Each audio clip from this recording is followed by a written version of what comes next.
नमस्कार दोस्तों, स्वागत है आपका ऑन ट्रैक विथ अजय में, जहां हम लाते हैं आपके लिए सबसे तेज और सटीक करंट अफेयर्स। आज हम बात कर रहे हैं 12 जून 2025 को हुए एयर इंडिया AI-171 विमान हादसे पर आधारित 30 बेहद जरूरी मल्टीपल चॉइस क्वेश्चन की, जो आगामी परीक्षा में पूछे जा सकते हैं। अगर आप RRB, SSC, UPSC या कोई भी प्रतियोगी परीक्षा दे रहे हैं तो ये वीडियो आपके लिए गोल्ड माइन है। 12 जून 2025 को एयर इंडिया की फ़्लाइट AI-171 अहमदाबाद से लंदन जा रही थी। टेकऑफ के 36 सेकंड बाद ही विमान में दोनों इंजन फेल हो गए और यह बीजे मेडिकल कॉलेज के हॉस्टल पर गिर पड़ा। इस दुर्घटना में लगभग 279 लोगों की मौत हुई। यह बोइंग 787 ड्रीम लाइनर की पहली घातक दुर्घटना थी। चलिए बिना देरी के शुरू करते हैं आज के टॉप 30 मल्टीपल चॉइस क्वेश्चन, जिनमें है सवाल के साथ पूरा एक्सप्लेनेशन। पहला प्रश्न, एयर इंडिया की AI-171 फ्लाइट किस दिन दुर्घटनाग्रस्त हुई थी? तो इसका सही उत्तर होगा 12 जून 2025। आइए इसको डिटेल में समझते हैं। AI-171 फ्लाइट 12 जून 2025 को अहमदाबाद से लंदन जा रही थी, लेकिन टेकऑफ के तुरंत बाद दुर्घटनाग्रस्त हो गई। दूसरा प्रश्न, AI-171 विमान ने किस शहर से उड़ान भरी थी? तो इसका सही उत्तर होगा अहमदाबाद। आइए इसको डिटेल में समझते हैं। फ्लाइट ने अहमदाबाद के सरदार वल्लभ भाई पटेल अंतर्राष्ट्रीय हवाई अड्डे से उड़ान भरी थी। तीसरा प्रश्न, AI-171 की अंतिम गंतव्य क्या थी? तो इसका सही उत्तर होगा लंदन। आइए इसको डिटेल में समझते हैं। यह एक अंतर्राष्ट्रीय फ्लाइट थी जो लंदन जा रही थी। चौथा प्रश्न, AI-171 में कितने लोग सवार थे? तो इसका सही उत्तर होगा 242। आइए इसको डिटेल में समझते हैं। विमान में 230 यात्री और 12 चालक दल सदस्य सवार थे। पांचवा प्रश्न, AI-171 किस प्रकार का विमान था? तो इसका सही उत्तर होगा बोइंग 787 ड्रीम लाइनर। आइए इसको डिटेल में समझते हैं। यह आधुनिक तकनीक वाला लंबी दूरी का विमान है। छठवां प्रश्न, AI-171 दुर्घटना के कितने सेकंड बाद हुई? तो इसका सही उत्तर होगा 36 सेकंड। आइए इसको डिटेल में समझते हैं। टेकऑफ के केवल 36 सेकंड बाद पायलट ने मेडे कॉल दी और विमान दुर्घटनाग्रस्त हो गई। सातवां प्रश्न, दुर्घटना के समय विमान किस स्थान पर गिरा? तो इसका सही उत्तर होगा मेडिकल कॉलेज के हॉस्टल पर। आइए इसको डिटेल में समझते हैं। बीजे मेडिकल कॉलेज के गर्ल्स हॉस्टल ब्लॉक पर विमान गिरा। आठवां प्रश्न, AI-171 दुर्घटना में कुल कितनी मौतें हुई थी? इसका सही उत्तर होगा लगभग 279। आइए इसको डिटेल में समझते हैं। विमान में 241 की मृत्यु और ज़मीन पर कम से कम 38 लोगों की मृत्यु हुई थी। नौवां प्रश्न, AI-171 दुर्घटना में कौन जीवित बचा? तो इसका सही उत्तर होगा एक यात्री। आइए इसको डिटेल में समझते हैं। सिर्फ एक व्यक्ति बचा, जिसका नाम विश्व कुमार रमेश है, जो ब्रिटिश नागरिक है। 10वां प्रश्न, पायलट ने किस प्रकार की तकनीकी खराबी की सूचना दी थी? तो इसका सही उत्तर होगा सभी इंजन फेल। आइए इसको डिटेल में समझते हैं। पायलट ने टोटल पावर लॉस की सूचना दी थी, यानी दोनों इंजन बंद हो गए थे। 11वां प्रश्न, AI-171 विमान दुर्घटना के दौरान किस इमरजेंसी उपकरण का उपयोग हुआ था? तो इसका सही उत्तर होगा रैम एयर टर्बाइन RAT। आइए इसको डिटेल में समझते हैं। जब दोनों इंजन बंद हो जाता है तो रैट स्वचालित रूप से खुलकर कुछ आवश्यक सिस्टम को पावर देता है।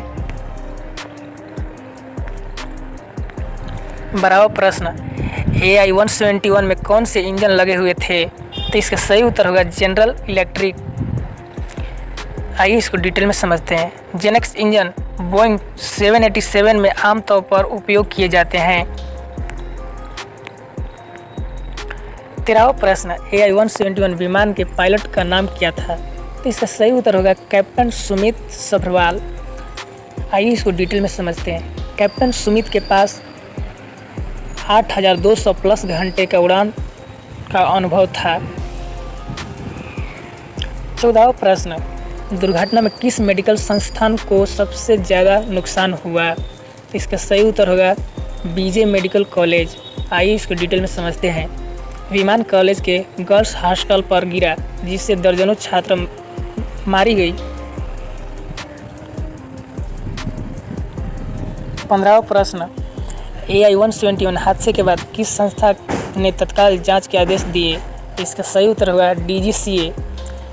आइए इसको डिटेल में समझते हैं। DGCA directorate general of civil aviation Bharat की सिविल एविएशन रेगुलेटरी संस्था है।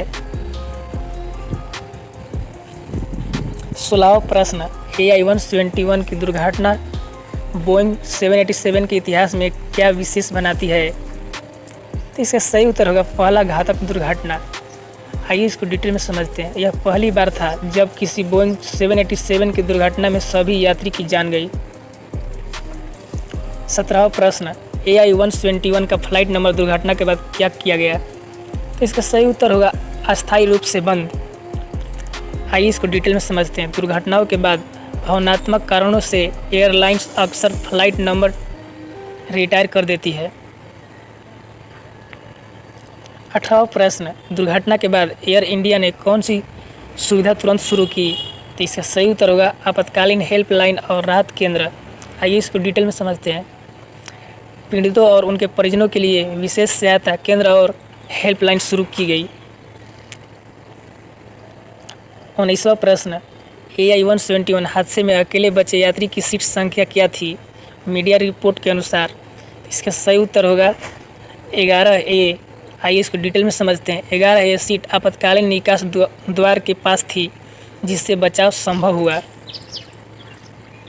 20वां प्रश्न, रैम एयर टरबाइन RAT का कार्य क्या होता है? तो इसका सही उत्तर होगा इंजन फेल होने पर पावर सप्लाई देना। आइए इसको डिटेल में समझते हैं।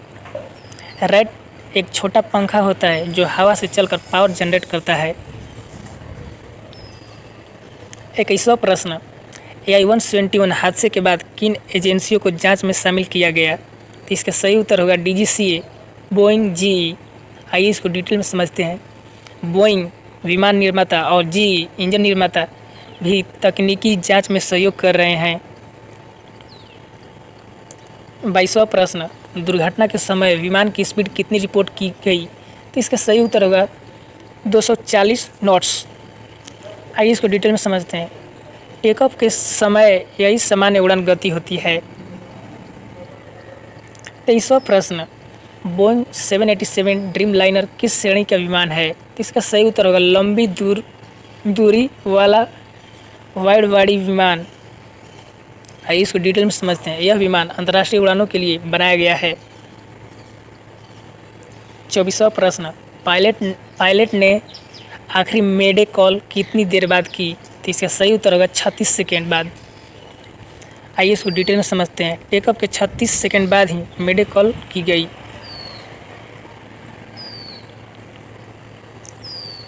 25वां प्रश्न, ब्लैक बॉक्स में कौन से रिकॉर्डर होते हैं? तो इसका सही उत्तर होगा FDR और CVR। आइए इसको डिटेल में समझते हैं। FDR फ्लाइट डाटा रिकॉर्डर और CVR कॉकपिट वॉइस रिकॉर्डर दोनों क्रैश जांच में अहम भूमिका निभाते हैं। 26वां प्रश्न, FDR का उपयोग किसके लिए किया जाता है? तो इसका सही उत्तर होगा उड़ान से जुड़े सभी तकनीकी डाटा को रिकॉर्ड करना। आइए इसको डिटेल में समझते हैं। इसमें इंजन, ऊंचाई, स्पीड, पिच आदि की जानकारी मिलती है। 27वां प्रश्न, AI-171 दुर्घटना के बाद सबसे बड़ी चिंता क्या बनी? इसका सही उत्तर होगा इंजन में तकनीकी खराबी। आइए इसको डिटेल में समझते हैं। दोनों इंजन बंद होना सबसे बड़ा तकनीकी सवाल बन गया। 28वां प्रश्न, एयर इंडिया का संचालन 2025 में किसके अधीन है? इसका सही उत्तर होगा टाटा समूह। आइए इसको डिटेल में समझते हैं। टाटा समूह ने 2022 में एयर इंडिया को अधिग्रहित कर लिया था।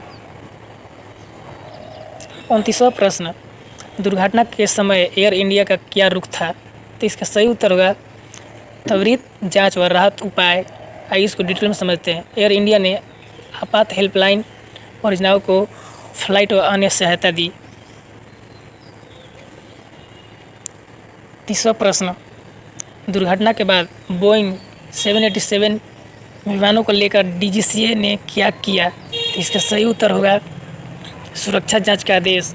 आइए इसको डिटेल में समझते हैं। DGCA ने बोइंग 787 विमानों के इंजन और सिस्टम की तत्काल जांच का आदेश दिया।